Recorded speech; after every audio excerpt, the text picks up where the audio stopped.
ओम।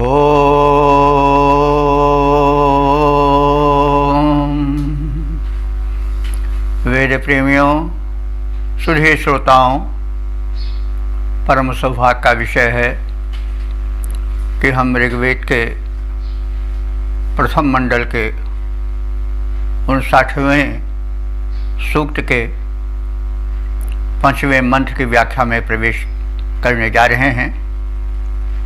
यह मंत्र त्रिष्टुप नामक छंद में निबद्ध है। मंत्र दृष्टा ऋषि हैं नोधा गौतम और देवता हैं वैश्वानर अग्नि। शीर्षक है वैश्वानर अग्निदेव की महत्ता। तो अब प्रथम संबंधित मंत्र का पाठ हो जाए। ओम दिवश्चित्ते बृहतो जातवेदो वैश्वानर प्रऋचे महित्वम् राजा कृष्टि नामसी मानुषी ग्राम युधा देवीभ्यो वरिवशकर्थ। शब्दार्थ जाने। जातवेदः वैश्वानरः, ये वैश्वानर इस मंत्र के देवता हैं, उपास्य हैं। तो उनको संबोधित करके उनका वैशिष्ट्य बताया जा रहा है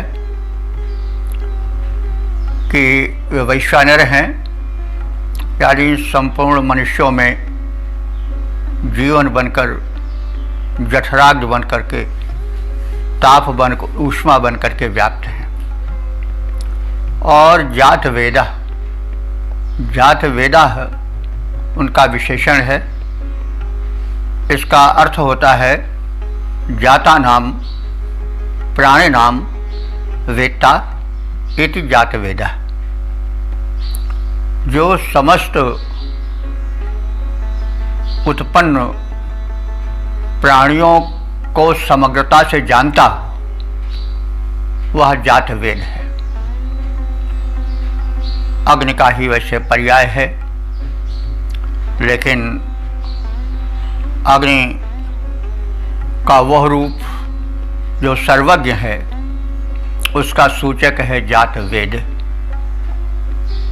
क्योंकि जितने प्राणी जन्म लिए हैं, उनके समग्र भेद को, रहस्य को वह जानता है। वैश्वानर की व्याख्या हो चुकी है पिछले मंत्र में। तो एक बात पर ध्यान रखें बंधुओं कि ऋषि जो थे वे दार्शनिक थे, चिंतक थे, पवित्र मन वाले थे। वे जब सृष्टि के रहस्यों पर चिंतन करने लगते हैं तो उन्हें सृष्टि के प्रत्येक कण कण में एक चेतना दिखाई पड़ती है। और वो चेतना पहले सूक्ष्म दिखाई देती है, अल्प दिखाई देती है, फिर उसका विस्तार होता जाता है और वो फिर अनंत तक पहुंच जाती है। इस प्रकार से ऋषि का दृष्टिकोण है। तो वह पहले सामान्य अग्नि को लेता है जो शरीर में ताप बनकर, जठराग्नि बनकर व्याप्त है। फिर वह अग्नि चारों ओर व्याप्त दिखाई देती है। जैसे एक डिबिया में बंद शालिग्राम को जब हम सोचने लगते हैं तो फिर वही संसार के पूरे संचालक हो जाते हैं। कहने का मतलब, जब मनुष्य चिंतन क्षेत्र में प्रवेश करता है तो उसे एक असीमता का बोध होता है। तो वैसे जो ताप रूप में, ऊर्जा रूप में, अग्नि रूप में, प्रत्यक्ष रूप में शक्ति व्याप्त है, जब उसकी गंभीरता में ऋषि प्रवेश करता है तो वह जा करके उस छोर से मिलती दिखाई पड़ती है जो कि अनंत है, जिसको परब्रह्म कहा जाता है। यही लगभग सभी देवताओं के विषय में है। किसी भी छोर को पकड़ते हैं तो अंत में जा करके वो अपने उद्गम तक ले जाता है। तो सभी का जो उद्गम स्रोत है वो तो एक ही है, वो है परमात्मा। कुछ नाम उसको दे दें, लेकिन वह आदि शक्ति वही है। तो यह जो वैश्वानर रूप में, ऊर्जा रूप में, अग्नि रूप में दिव्य शक्ति विद्यमान है, वो सामान्य नहीं है बल्कि जात वेद है। जितने भी उत्पन्न पदार्थ हैं, प्राणी हैं, उन सबको समूल ज्ञान रखने वाला है, सर्वज्ञ है, सर्वसंचालक है। अब ऋषि संबोधन करते हुए कह रहा है कि हे जात वेद वैश्वानर रूप में विद्यमान सृष्टि के संचालक परम देव, ते महित्वम, ते महित्वम माने तुम्हारी महिमा को, तुम्हारी शक्ति को, महात्म्य को कोई जान नहीं सकता है, उसका अंत नहीं है। बृहतः दिवः चित्, यहाँ तक कि बृहतः कहते हैं व्यापक, सर्वव्यापक। दिवः हमारे द्विलोक, आकाश। तो विस्तार में आकाश को माना जाता है कि उससे ज़्यादा विस्तृत तो कोई नहीं है, क्योंकि वो सर्वत्र है। जहाँ देखिए वहाँ आकाश ही आकाश है, भले वो घटाकाश हो, घड़े में सीमित हो, मठाकाश हो, किसी कुटिया में सीमित हो, मठाकाश कह लें, बृहताकाश कह लें, लेकिन है तो आकाश ही। तो रूप है किरण में, सौंदर्य है सुमन में, तो प्राण है पवन में, विस्तार है गगन में।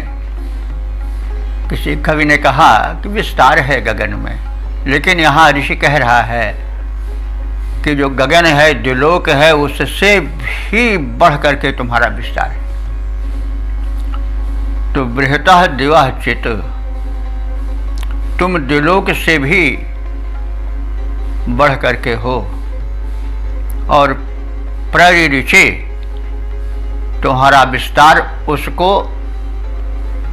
मतलब अतिरेचित कर देता है, उसको लांघ जाता है, उससे बड़ा है। किससे?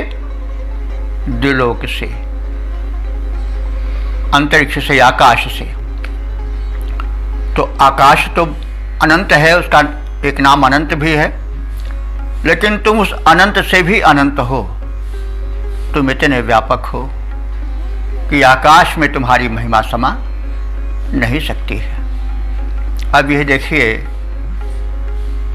ससीम से असीम की ओर प्रयाण है।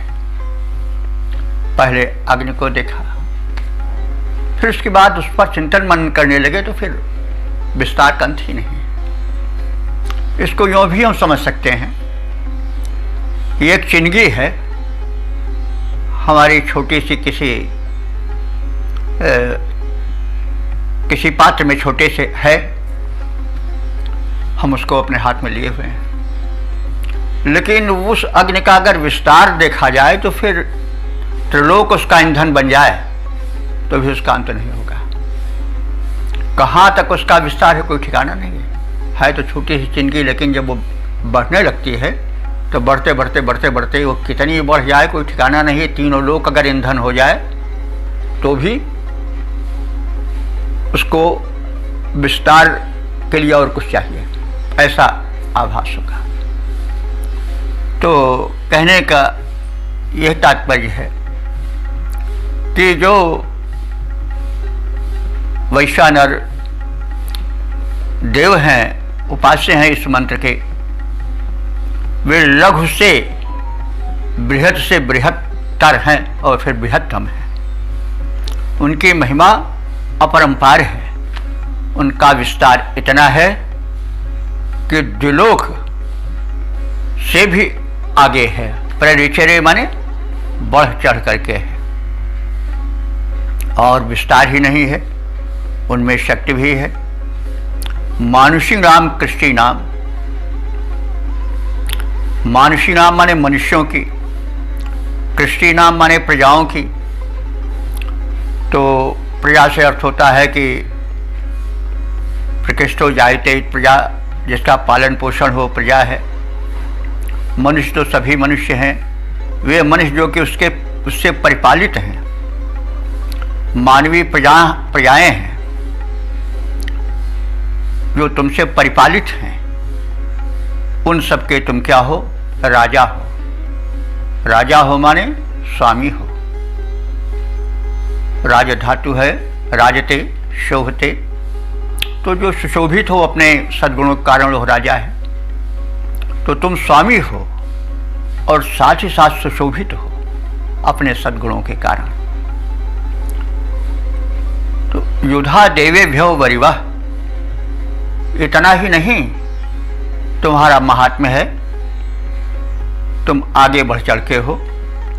युधा माने युद्ध में, देवेभ्यः वरिवः, देवों का जो अपहृत धन है, जिसको दानवीय शक्तियां हरण कर लिए हैं, उस धन को तुम लौटा करके दिव्य शक्तियों को देने वाले हो। वरिवाह कहते हैं अपहृत धन को। युद्धा माने युद्ध द्वारा, संघर्ष तो करना ही पड़ता है क्योंकि संघर्ष सृष्टि का नियम है।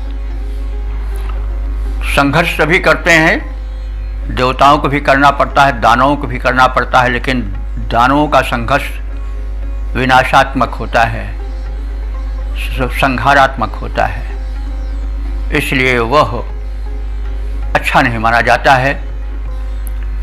राम का युद्ध, राम का संघर्ष, राम का संग्राम श्लाघ्य है, लेकिन रावण का संग्राम श्लाघ्य नहीं माना जाता क्योंकि वह मानवता के हित में नहीं था। तो यहाँ पर इस प्रसंग में हम यूँ जाने कि अग्निदेव की यह महत्ता है कि वह जीवन संग्राम में जो दिव्य शक्तियाँ अपना धन, सुख, शांति का या अन्य प्रकार के धन कोश को खो चुके हैं, उनको अग्निदेव पुनः लौटाने की भूमिका बनाते हैं और उसे उन्हें प्रदान करते हैं। सुख, शांति, समृद्धि आदि जो कुछ भी धन है, धन से हम केवल द्रव्य ही को न माने। सुख है, शांति है, समृद्धि है, मान है, सम्मान है, ये सब धन ही हैं। सद्भावनाएं धन हैं, संतोष भी धन ही है। संतोष का मतलब नहीं हुआ कि हम श्रम ही न करें, श्रम करने के बाद जो मिल जाए उसमें शांति धारण किए रहें, वो भी एक धन ही है। क्योंकि अगर सब मिलने के बाद हम अशांत रहे तो फिर दारिद्र्य तो बना ही रहता है। संतोष नहीं आ पाता तो दारिद्र्य नहीं जा पाता है। तो ऋग्वेद के में एक स्थान पर कहा गया है, अपाम मध्य तस्वांशम तृष्णा विदत जलितारम मृणय सुछत्र मृणय, जल अथाह में खड़ा रहा पर पड़ा रहा प्यासा का प्यासा, वैभव बढ़ता गया साथ ही बढ़ती गई प्रचंड पिपासा। तृष्णा की इन तरल तरंगों ने कैसा उपहास किया, डाल दुराशा पाश गले में सच्चे सुख का नाश किया। तो ये ऋषि का कथन है कि जल अथाह में खड़ा रहा पर पड़ा रहा प्यासा का प्यासा, वैभव बढ़ता गया साथ ही बढ़ती गई प्रचंड पिपासा। तृष्णा के इन तरल तरंगों ने कैसा उपहास किया, डाल दुराशा पाश गले में सच्चे सुख का नाश किया। अपाम मध्य तस्वांसम तृष्णा विदज्जरितारम मृड़े सुछत्र मृड़े। इसलिए हे स्वामी, हमारी मृड़े माने हमें सुरक्षा दो, हमें सुख दो, शांति दो, संतोष दो। तो कहने का मतलब यह मत समझिए कि केवल ऋषि बस धन दो यही कहता है। धन के साथ साथ हो एक समुचित संतोष की भी कामना करता है, उसको भी धन मानता है। ये वेदों में भी कथन है। वेदों का दर्शन एक जो है संतुलित दर्शन है, वो एकांकी दर्शन नहीं है। ना तो बिल्कुल निवृत्ति मार्गी है कि हमें कुछ नहीं चाहिए, हम अकिंचन बने रहेंगे, और न वो यही कहता है कि इतना हो जाए कि फिर पच न पावे। तो वो संतुलन मार्गी है। तो हम एक वैदिक दृष्टिकोण, ऋषि दृष्टिकोण को समझ करके मंत्र में प्रवेश करेंगे तो हम विशेष लाभ से पा सकेंगे। तो इस तरह से अग्निदेव के वैशिष्ट बताए गए। वैश्वानर अग्नि जो हैं अंत में जाके सब जो देवत्व है परम देवत्व की ओर जाता हुआ प्रतीत होता है मंत्रों में। तो वैश्वानर हैं, वो घटघटवासी हैं, सबको जानते हैं, जात वेद हैं, सर्वज्ञ हैं, और उनका अनंत विस्तार है। द्युलोक भी उनसे विस्तार में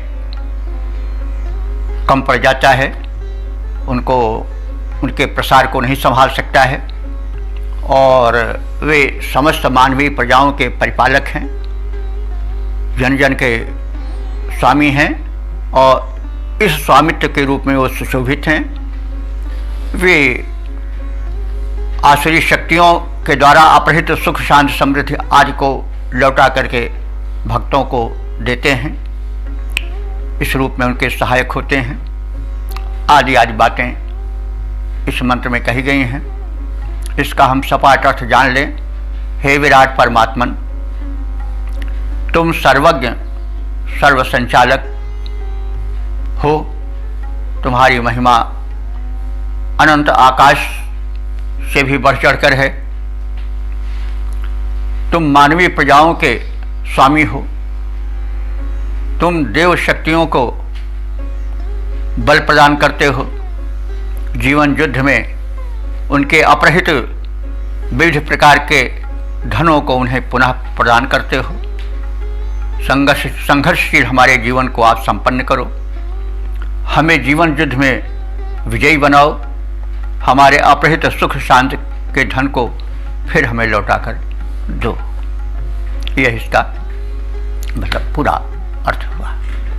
और मनुष्य को श्रमपूर्ण समृद्ध जीवन बिताना चाहिए और उस परमात्मा को याद करते रहना चाहिए। यह मंत्र का संदेश है। इसका हम पद रूपांतरण देख लें।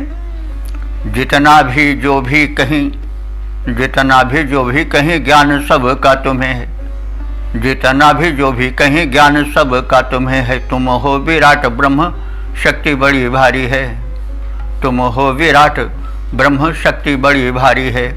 गगन अनंत और छोर का नयंत, किंतु उससे भी बढ़ी चढ़ी महिमा तुम्हारी है। अधिपति एकमात्र मानवी प्रजा के तुम, दाता एक तुम्हें सारी दुनिया भिखारी है। दाता एक तुम्हें सारी दुनिया भिखारी है। असुरों से युद्ध करते हो देव हेतु उन्हें, मिलती समृद्धि वृद्धि और सिद्धि सारी है। असुरों से युद्ध करते हो देव हेतु उन्हें, मिलती समृद्धि वृद्धि और सिद्धि सारी है।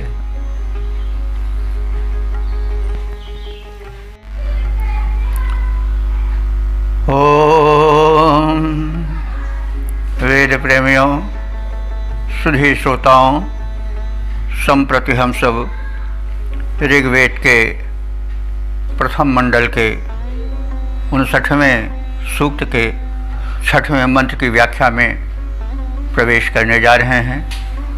यह मंत्र त्रिष्टुप नामक छंद में निबद्ध है। मंत्र दृष्टा ऋषि हैं नोधा गौतम और देवता है वैश्वानर अग्नि। शीर्षक है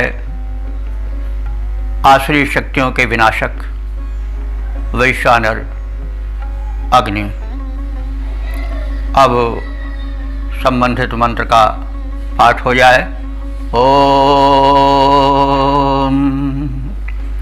प्रणु महित्वं वृषभस्य वोचम् यं पूर्वो वृत्रहणं सचन्ते वैश्वानरो दस्युमग्निर्जघन्वा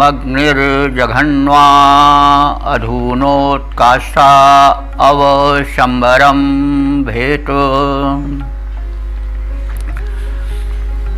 शब्दार्थ जाने। यहाँ पर वैश्वानर अग्नि को मध्यम स्थानीय यानी अंतरिक्ष में व्याप्त विद्युतग्नि से संबंधित करके देखा गया है। प्रसिद्ध भाष्यकार सायण ने इस मंत्र के विषय में वैश्वानर को संबोधित करते हुए लिखा है कि अत्र वैश्वानर शब्देन मध्यम स्थानो वैद्युतग्निरभिधीयते। यानी यहाँ वैश्वानर जो आया है शब्द वो अंतरिक्ष में यानी मध्यम स्थान में व्याप्त वैद्युतग्नि यानी विद्युत रूप में जो अग्नि है उससे संबंधित है। तो ये तो आप लोगों को ज्ञात ही है, कई बार वार्ता हो चुकी है कि जितना भी प्रकाशक तत्व है वो सब अग्नि ही है। उसके मुख्य 3 रूप हैं। सूर्य रूप में वह द्युलोक में है, और विद्युत रूप में वह अंतरिक्ष लोक में है, मेघों के मध्य उसका संचार होता है, और गार्हपत्य अग्नि रूप में यानी हमारे जो दैनिक जीवन में प्रयुक्त होती है वो अग्नि, उस रूप में भी धरती पर जो व्याप्त है विविध रूपों में, हमारी रसोई में है, हमारे दीपक में है, कमरे में है, जिस रूप में है। तो अग्नि के ये मुख्य 3 रूप, और हमारे शरीर में भी एक ताप रूप में अग्नि है। तो इस प्रकार से अग्नि के कई रूप हैं। इन सब विषय में चर्चाएं पहले हो चुकी हैं, आप सब जानते भी हैं। तो यहाँ पर सायण के हिसाब से जो वैद्युतग्नि है, मेघ में जो बिजली बनकर चमकती है और मेघों को वर्षण के लिए विवश कर देती है, जिसको कहा गया है कि वृत्तासुर पर वो प्रहार है वज्र का, इंद्र का एक रूपक है वो।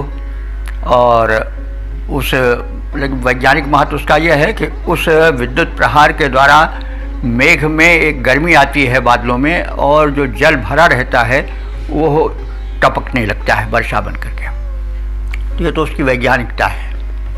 अब उसको काव्य रूप में कहा गया है, इंद्र वज्र प्रहार कर रहे हैं, यह बात दूसरी है, लेकिन उसका वैज्ञानिक रूप यह है कि जब विद्युत चमकती है तो उससे मेघों में एक ऊष्मा होती है, वे जैसे फाड़ दिया जाए कोई मशक और पानी गिरने लगे, वही दशा हो जाती है।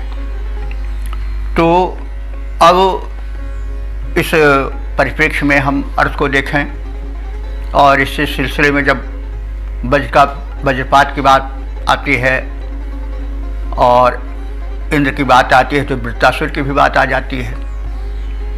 वृत्तासुर के विषय में बताया गया है कि वो एक जलावरोधी शक्ति है जो कि बादलों में भरे जल को नीचे नहीं आने देता है। इंद्र जो कि सृष्टि का संरक्षक है, वृक्ष का देवता है, वो लोक कल्याणार्थ वज्रपात करता है और जल पृथ्वी पर आता है, प्रवाहित होता है नदियों के रूप में, समुद्र तक उसकी यात्रा होती है। और इसके दौरान जो तृषित प्राणी हैं, पशु पक्षी जड़ चेतन, सभी उससे जीवन पाते हैं। तो ये तो सीधी सी बात है, इसको आलंकारिक रूप में वर्णित किया जाता रहा है। तो ये तो वर्णन की एक पद्धति है कि उसको अलंकृत करके कहा जाता है, लेकिन जो ज्ञाता हैं, आप जैसे विद्वान हैं, चिंतक हैं, वे सब उस अलंकृत शब्दों से अर्थ निकाल लेते हैं और अलंकार का भी आनंद लेते हैं। तो अब हम शब्दार्थ में प्रवेश कर रहे हैं कि वृषभस्य महित्वम प्रवोचम नु। वृषभस्य कहते हैं, वृष का दो अर्थ होता है। वृष माने बलवान भी होता है, वृष और वृष माने वर्षणशील भी होता है। तो वृषभस्य महित्वम, मैं बलवान और वर्षणशील यानी सुख समृद्धि की वर्षा करने वाले अग्निदेव अथवा विद्युत रूप में व्याप्त उन वैश्वानर देव के महात्म्य को प्रवोचुम, महित्वम माने महात्म्य महिमा को, प्रवोचुम माने कहता हूँ। पूर्वः, पूर्वः माने होता है पूर्व में रहने वाले यानी नागरिक मनुष्य। तो पूर्वोहयम वृत्रहणम सचन्ते, मनुष्यों ने जिसको वृत्रासुर के हंता के रूप में माना है और सचन्ते माने ऐसा मान करके उस दिव्य शक्ति के पास पहुँचते हैं प्रार्थना के माध्यम से। तो वृत्त हणम सचन्ते, वृत्त हंता, वृत्त को आप लोग जानते हैं वृत्तासुर, अथवा वृत्त का वास्तव में रूप होता घेरा। तो घेरा डाले हुए पड़े रहते हैं, किसी सही चीज़ को आगे बढ़ने नहीं देते हैं, संचालित नहीं होने देते हैं, वे सब वृत्तासुर हैं। नाहक कहीं घेरा डाले पड़े रहना, लोक प्रक्रिया में बाधा पहुंचाना, व्यवस्था में विघ्न उपस्थित करना, वो सब वृत्तासुरी वृत्ति है। इसलिए भाई साहब कहीं ऐसा घेरा मत डालिए जो कि व्यवस्था में बाधक हो, नहीं तो आप भी वृत्तासुर माने जाएंगे। तो जो पीड़ित जनता होती है वो उस वृत्त के व्यापार को यानी घेरे को मिटाने के लिए पहुंचती है उस शक्ति के पास जो यहाँ पर वैद्युतज्ञ रूप में मानी गई है। तो ऐसी शक्ति के पास पहुँचते हैं लोग, और वैश्वानर अग्नि वह सबका कल्याण करने वाली ताप रूप में व्याप्त जो वैद्युतज्ञ है, जिसे वैश्वानर के रूप में माना गया है, वह अग्नि अग्रगण्य बनती है। अग्नि का भी अर्थ होता है अग्रगण्य, आगे चलने वाला, इसीलिए उसे नेता भी कहा जाता है। नेता जो नयन करे, आगे चले, आगे चलावे। तो ऐसे अग्निदेव जब उस वृत्तासुर को जो घेरा डाले पड़ा रहता है, वर्षण नहीं होने देता है, सुख समृद्धि में अवरोधक है, उसके वधार्थ प्रार्थना की जाती है। और फिर वह अग्निदेव उस दस्यु को, दस्यु माने डकैत, वो डकैत ही है जो दूसरे के सुख शांति में खलल डाले, वो भी डकैत ही है। तो उस दस्यु को, वृत्तासुर को, जघन्यवान तुमने बार बार मारा है और उस विघ्न को दूर किया है। काष्ठा, काष्ठ कहते हैं, वैसे तो काष्ठ प्रचलित है काठ के रूप में, लेकिन काष्ठ वर्षा जल को कहा जाता है। भले ही इसका लोक में प्रचार न हो, लेकिन वेद में काष्ठ का अर्थ वर्षा का जल भी लिया गया है। काष्ठा अधुनोत, और तुमने वर्षा जल को मुक्त किया है वैद्युतज्ञ बन करके। हे वैश्वानर अग्निदेव, तुमने उस अवरुद्ध जल को जो वृत्तासुर बाधक तत्व के द्वारा रोका गया था, उसको सुख समृद्धि के लिए, जनहित के लिए, लोकहित के लिए विमुक्त किया है। और तुमने क्या किया कि शंबरम अवभेत। शंबर कहते हैं मायावी को, और शंबरासुर नाम का एक दैत्य भी था। और एक शंबरासुर यहाँ मायावी बादलों के लिए भी कहा जा सकता है, क्योंकि बादल भी भिन्न भिन्न रूप बदला करते हैं। कभी बंदर कैसा आकार बन जाता है, कभी हिरण कैसा आकार बन जाता है, कभी कुछ। तो वो एक मायावी शक्ति रूप में, यानी जो रूप बदलता रहता है, वो शंबर है। कोई एक ऐसा असुर था जो कि रूप बदल बदल करके धोखा देता रहता था, उसका नाम शंबरासुर पड़ गया, यह बात अलग है। वो व्यक्तिवाचक रूप में संबोधित होने लगा। तो हे वैद्युतग्नि रूप में व्याप्त अग्निदेवता, आप जो हो वैश्वानर हो, संसार के प्राणियों का कल्याण करने वाले हो। तुमने उस घेरा डाले हुए मायावी असुर का विनाश किया और जीवनदायी जल को मुक्त किया, वर्षा जल को जनहित में प्रवाहित किया। तो यह शब्दार्थ से निकलने वाला अर्थ हुआ। अब इसको स्पष्ट रूप में हम एक धारा प्रवाह रूप में देख लें। मैं उस सर्वव्यापक बलवान अग्निरूप वैद्युतग्नि परमात्मा की महिमा का वर्णन करता हूँ। सभी मनुष्य उस शत्रुहंता के आश्रय को ग्रहण करते हैं। वे वैश्वानर हैं, संपूर्ण संसार के स्वामी हैं। वे जो अवरुद्ध जल है, जो बादलों से गिरने नहीं पाता है, और जो घेरा डाले कुतत्व रहते हैं, उनको जो विनष्ट करता है और जो आगे आता है इस कार्य को करने में, हम उसको प्रणाम करते हैं। वे वैश्वानर अग्निदेव वैद्युतग्नि बन करके उस बाधक तत्व का विनाश करते हैं और अपने निनाद से कंपित कर देते हैं आसुरी शक्तियों को, और मायावियों को संघृत करते हैं, उनका विनाश करते हैं। अब हम इसके पद्य रूपांतरण पर दृष्टि डाल लें।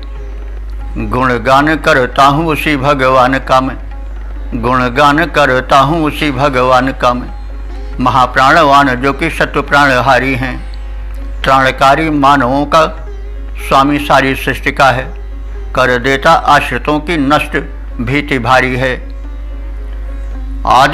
आदि अग्रगण देव दुष्ट दल नाशक है, परम प्रकाशक है, पूर्ण सुखकारी है, मुक्त जल करता है भरता प्रवाह जल, मायाधारियों को मार देता तेजधारी है, मायाधारियों को मार देता तेजधारी है।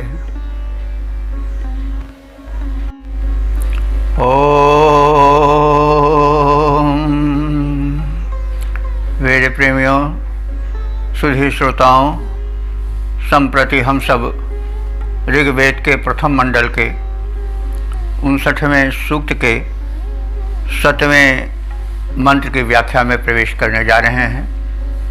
यह मंत्र त्रिशुप नामक छंद में निबद्ध है। मंत्र दृष्टा ऋषि हैं नवधा गौतम और देवता हैं वैश्वानर अग्नि। शीर्षक है सज्जनों के सहायक वैश्वानर अग्नि। अब संबंधित अर्थ के प्रतिपादक मंत्र का पाठ हो जाए। ओम वैश्वानरो महिम्ना विश्वकृष्टिर्भरद्वाजेषु यजतो विहावा शातवनेये शतिनिभिरग्निः पूर्णीथे जरते सुनृतावान्। शब्दार्थ जाने। वैश्वानरः, वैश्वानरः माने संपूर्ण सृष्टि में व्याप्त उसका नेतृत्व करने वाला अग्निरूप परमात्मा। महिमना विश्व कृष्टि, अपनी महिमना माने महिमा द्वारा, विश्व कृष्टि माने संपूर्ण प्रजाओं का, मनुष्यों का हितैषी है। भरद्वाजेषु, भरद्वाज कहते हैं अन्नदानी को।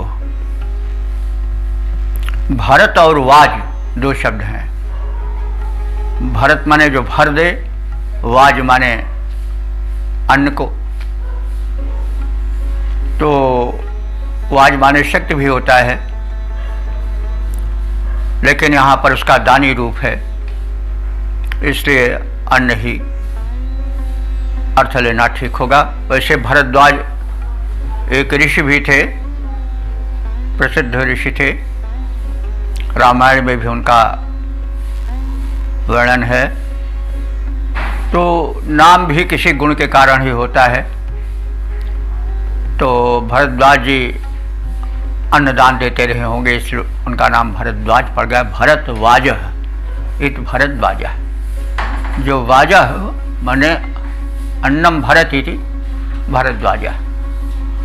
तो भरद्वाजेषु, भरद्वाजों में यानी अन्नदानियों में, यजत विभावा, यजतः माने तुम यजनीय हो, यजनीय माने पूजनीय। और कैसे हो? विभावा, वैभवशाली हो। वैभवशाली हो तभी तो दान देते हो। जिसके पास विभव होगा ही नहीं, वो क्या दान देगा? तो तुम वैभवशाली हो और दाता हो। उसका एक उदाहरण भी पेश किया जा रहा है कि शातवने पुरजी थे।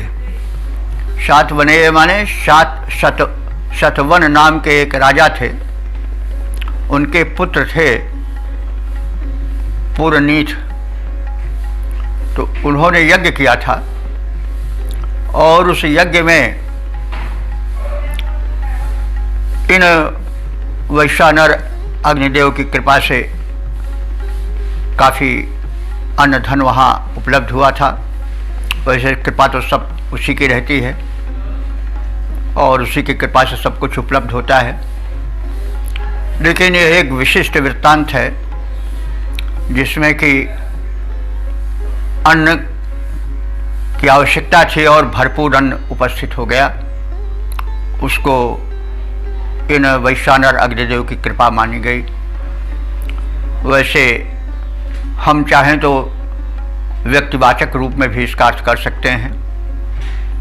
जो शतवन माने सैकड़ों प्रकार से यज्ञ करते हैं और जो पुरनीत हैं यानी आगे सत कार्य में आने वाले हैं,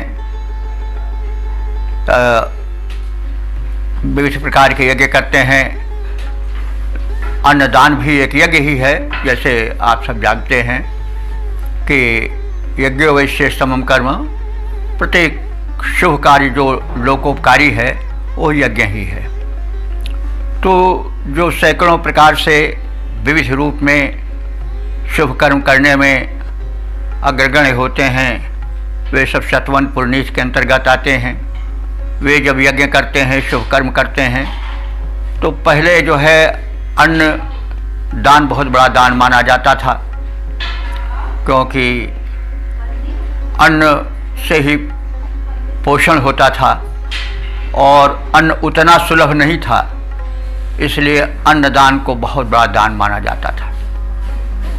तो हे अग्निदेव, हे वैश्वानर, जन जन में ताप रूप में, जठराग्नि रूप में व्याप्त देव अथवा परमात्मा स्वरूप, तुमने जो जनहित में अन्नदान देते थे, देते आए हैं, उनके शुभ कर्म में सदैव सहायक बनकर आए हो। अथवा व्यक्तिवाचक रूप में शतवन के पुत्र पुरनीत ने जब बड़ा भारी यज्ञ किया था, तो उसमें जो अन्नदान की व्यवस्था थी, उसमें तुम्हारी कृपा से बड़ी वृद्धि हुई थी। तो यह उदाहरण स्वरूप में प्रस्तुत किया गया है। और शतिनी भी सुनृतावान अग्नि, सुनृतावान अग्नि माने हे सत्यवक्ता अग्निदेव। सुनृत कहते हैं सुंदर वचन को, मीठे वचन को सुनृत कहते हैं। और सुनृतवान माने मधुर वचन बोलने वाले, हे अग्निदेव। तो देखिए, मधुर वचन बोलने वाला जो संपर्क अग्नि से किया गया है वो इसलिए किया गया है कि जो उनके उपासक हैं वे भी मधुर वचन को जीवन के व्यवहार में प्रयुक्त करें, क्योंकि वचन में माधुर्य न होने से अनेक अनर्थ खड़े हो जाते हैं। तो इसीलिए यहाँ पर सुनृतवान विशेषण अग्नि के साथ लगाया गया है कि हे मधुरभाषी मिश्रभाषी अग्निदेव, तुम सत्यवक्ता हो और शतिनी भी जरते सैकड़ों स्तोत्रों से प्रशंसित होते हो, क्योंकि तुम्हारे गुण जो कहे गए हैं वे विशिष्ट हैं। तुम सुंदर मधुर वाणी का उच्चारण करते हो, सत्य संपन्न होते हुए भी, और इन्हीं सभी गुणों के कारण तुम शतिनी भी जरते। शतिनी भी माने सैकड़ों स्तोताओं द्वारा, जरते माने प्रशंसित होते रहते हो। तो यह तुम्हारी विशेषता है जो शब्दार्थ से भी बताई गई है। इसका हम सपाट अर्थ देख लें। वैश्वानर अग्निरूप परमात्मा समग्र सृष्टि का प्राधान्य रूप में दृश्यमान होते हैं। वो परम महिमावान हैं, जनहितकारी हैं, अन्नदाताओं में अति पूजनीय और वैभवशाली हैं। शतवन के पुत्र पुरनीत के यज्ञ में अग्निदेव ने अपना चमत्कार दिखाया था और सैकड़ों स्तोत्रों से उनकी प्रशंसा हुई थी। तो जो सत्कार्य करेंगे उनकी प्रशंसा होगी ही। तो इस प्रकार से इस मंत्र के अर्थ को हमने जाना और वैश्वानर अग्निदेव की महत्ता को पहचाना, उनके जनहितैषी कार्य को भी देखा और वे प्रशंसा पाए जनहित में, इसे भी जाने और यह संदेश पाए कि जो सत्कर्म करेगा, लोकोपकार करेगा, वो प्रशंसित होगा ही। अब इस मंत्र के पद रूपांतरण को देखें। विश्व के प्रधान देव अग्नि भगवान तुम, महिमा महान जान रही सृष्टि सारी है। अग्रगण देव विश्व भर में सुपूजित हो, शक्तियाँ तुम्हारी सारी जनहितकारी हैं। अन्नदानियों में श्रेष्ठ पूज्य धनवान ज्येष्ठ, सत्यव्रत धारी सदाचारी सुविचारी है। शतवन सुत पुरनीत के सुयज्ञ मध्य, शत सूक्त द्वारा होती विनती तुम्हारी है। शत सूक्त द्वारा होती विनती तुम्हारी है। इस प्रकार से इस 59वें सूक्त का समापन हुआ। अब इस अंतिम मंत्र के व्याख्या के पश्चात हम इस सूक्त का संक्षिप्त सार जान लें। ऋग्वेद के प्रथम मंडल के इस 59वें सूक्त में कुल 7 मंत्रों का समवाय है और जो अब तक ले कुल मंत्र व्याख्यायित हो चुके हैं उनकी संख्या है 687। इस सूक्त के छंद जो हैं वो त्रिश्रुप हैं और मंत्रद्रष्टा ऋषि हैं नोधा गौतम, देवता हैं वैश्वानर अग्निदेव। वैश्वानर अग्निदेव के स्वरूप को हम जान चुके हैं। वे समस्त प्राणियों के शरीर में ताप बनकर और जठराग्नि बनकर रहते हैं और शक्ति के संचालक हैं।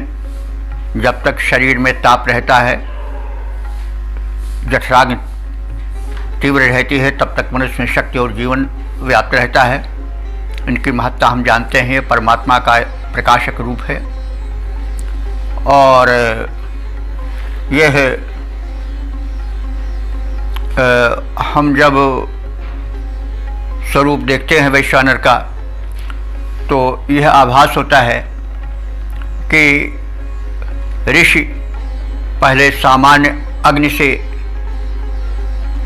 आश्चर्यचकित होता है और यह अनुभव करता है कि वो शरीर का पालन पोषण ताप बनकर एक जठराग्नि मर के तो करता ही है। फिर उसके बाद जब वह और आगे विचार के क्षेत्र में बढ़ता है तो उसे उसमें परब्रह्मत्व के दर्शन होने लगते हैं और वह समग्र सृष्टि का पालक परमात्मा के रूप में दिखाई पड़ने लगता है। यह ससीम से असीम की यात्रा है। प्रायः प्रत्येक दार्शनिक कवि जब वैश्विक व्यवस्था में, ब्रह्मांडीय व्यवस्था में प्रवेश करता है, प्रकृति की व्यापकता को देखता है, तो इस विशिष्ट निर्माण को देख करके उससे निर्माता की याद आती है और एक विषय को पकड़े हुए जब वो चलता है तो फिर उसके बाद उसमें विस्तार होता जाता है और भाव प्रवाह में वह अंत में ईश्वरत्व की ओर उन्मुख हो जाता है। यह आज के हिंदी कवि में छायावाद में और रहस्यवाद में भी विशेष रूप से दिखाई देती है। जो विद्वान हैं सहृदय जानते हैं। तो प्रकृति में रहस्यवाद और छायावाद की प्रवृत्ति इसी वैदिक भावना से उत्प्रेरित है।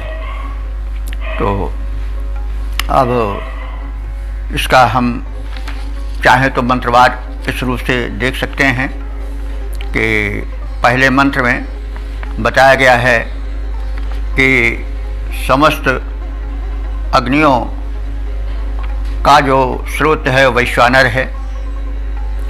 उसी व्यापक अग्नि से अथवा फिर अंत में ही परमात्मा की ओर उन्मुख हो जाता है।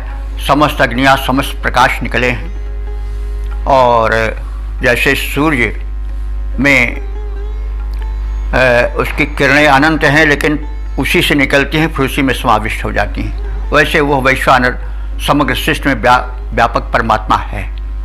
दूसरे मंत्र में अग्नि के विराटत्व का विवेचन है। तीसरे मंत्र में समस्त शक्तियों के मूल में, समृद्धियों के मूल में वैश्वानर अग्नि की महत्ता का वर्णन है। और चौथे में जो है वैश्वानर अग्नि की व्यापकता के कारण उसकी महत्ता का वर्णन है। और पांचवें में सर्वज्ञ वैश्वानर अग्निदेव को नमनपूर्ण स्तुति प्रस्तुत की गई है। और छठवें मंत्र में आसुरी शक्तियों के संहारक रूप में वैश्वानर का रूप देखा गया है। और वह जो शिष्य के संचालन में बाधाएं होती हैं, जो घेरा डाले रहती हैं, उस घेरा को वह तोड़ता है और फिर संकेत चला जाता है धीरे धीरे वृत्तासुर और इंद्राज के ओर। और इसके पश्चात फिर अंतिम मंत्र में जो है वह वैश्वानर अग्नि सज्जनों के सहायक परिपालक रूप में उसका दर्शन किया गया है और बताया गया है कि वह सदैव जनहित में तत्पर रहती है। और इस प्रकार से संदेश दिया गया है कि क्योंकि उस परम अंशी से ही हम लोग अंश रूप में निकले हैं, तो हमें भी चाहिए कि उस परम अंशी के अंश को उसी के गुणों से विभूषित करें और लोकहित में लगें, जनहित में रहें, प्रकाश फैलाएं, शक्ति संचरित करें और सृजनात्मक अपनी शक्तियों का प्रयोग करें। यह संदेश इस सूक्त में प्रमुख रूप से दिया गया है।